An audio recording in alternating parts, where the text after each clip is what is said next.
This is a late-life lotus root with a cusp. What happens if you soak it in sugar mud? After the lotus root is buried, the cusp will be the first to awaken. It will spread horizontally like a vine and grow a slender golden rim. During this growth process, the entire lotus root will respire, and carbon dioxide bubbles will rise to the surface of the water. At this stage, the water should be changed frequently to prevent poor water quality and the growth of harmful bacteria. The cusp remains active during this time. Nutrients from the sugar mud are continuously delivered to the growing point, prompting the cusp to produce more golden rims. As the golden rims extend, new leaves begin to emerge. The leaves unfold close to the water's surface, and their main role is to accumulate nutrients through photosynthesis. When the lotus root has stored enough nutrients and the number of leaves on the water's surface reaches a certain level, the top bud quietly begins to form a flower bud. This bud, resembling a green bract, grows above the water and gradually swells. With enough sunlight, the bud slowly opens. The parts once covered in green gradually reveal a soft pink hue. The flower's outline becomes clearer as the petals slowly unfold, loosening from their tight wrap. Eventually, the petals fully open and a beautiful evening lotus blossoms, releasing a delicate fragrance. Some evening lotuses even open their flowers during the day and close them at night. In daylight, the flowers open, perform photosynthesis, and attract pollinating insects.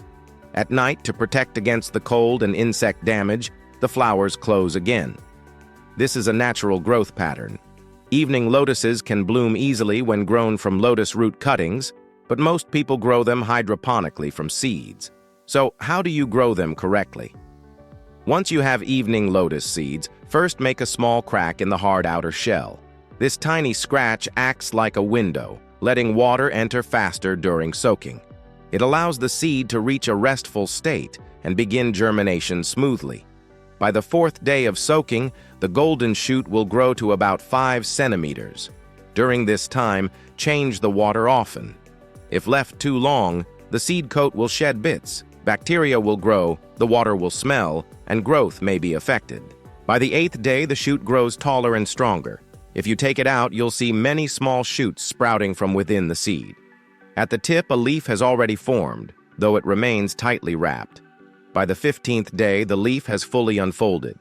At this point, the seed's demand for nutrients and water rises quickly. To absorb more, it grows white roots, boosting its ability to take in nutrients. This is the critical stage. It's time to transplant the seedlings into soil containers. Why not just hydroponics? Because hydroponics alone makes it difficult for lotus to bloom. First, lotus grown in water can only rely on the nutrients inside the seed. By the time the 5th leaf grows, those nutrients are nearly gone. Second, lotus roots grow best in soil. In water, they often float or tangle, making absorption weak. Also, lotus leaves must float on the water for photosynthesis, but the roots need darkness to avoid algae stealing nutrients. That's why hydroponics alone rarely makes lotus bloom. Now let's get back to planting. Take the soaked lotus seeds from the water and carefully separate them.